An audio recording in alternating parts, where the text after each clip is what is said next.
জানি হয়ে আছে আকাশটা, অনেক স্বপ্ন ছিল রং রঙা।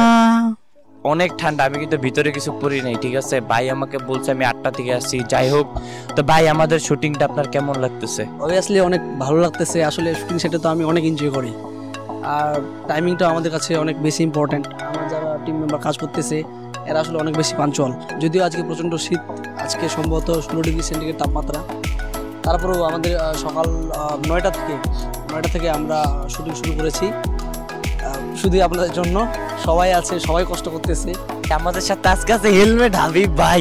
ঘটনা হচ্ছে আজকে আমরা বিভিন্ন সিকোয়েন্স নিয়ে শুটিং করছি, তো এক্ষেত্রে আমার বর্তমান যে সিকোয়েন্সটা দাঁড়াইছে, এই যে আমি একটা ওড়না নিয়ে আমার গায়ের মধ্যে আমরা দেখতে পারতেছি, এই সিকোয়েন্সটাতে আমার হচ্ছে মেয়েলি কণ্ঠে কথা বলতে হবে।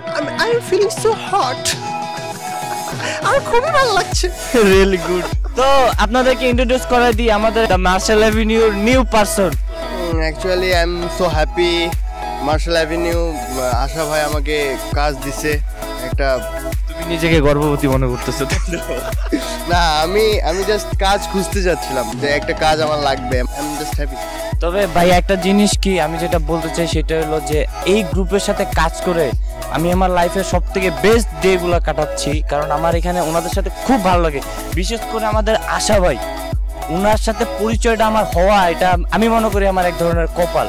এটা বাস্তব কথা, এই দলের সাথে কাজ করাটা এটা মনে করি আমি এক ধরনের ভাগ্য। তাই তুমিও কিছু বলো। জীবনটা বেদনার।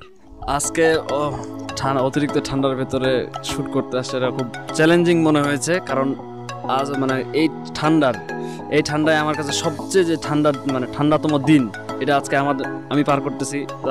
এত ঠান্ডা লাগছে, সকালে ঘুম থেকে উঠে আমাকে পাতলাটা ধরা দিয়েছে, অত সে আমার মোটা জ্যাকেটটা নিয়ে নিছে। আমি আজকে রাতে ঠান্ডা খাইছি প্রচুর। আর তুই তো আজকে আরেকটা কাজ করছিস, আমরা একসাথে ছিলাম, ও লেপটা টানে নিয়েছে। না ডাহামিথ্যা না, ঝুটা আনজাম না, এটা সত্য। বলো ভাইয়া, সে সবসময় করে কি?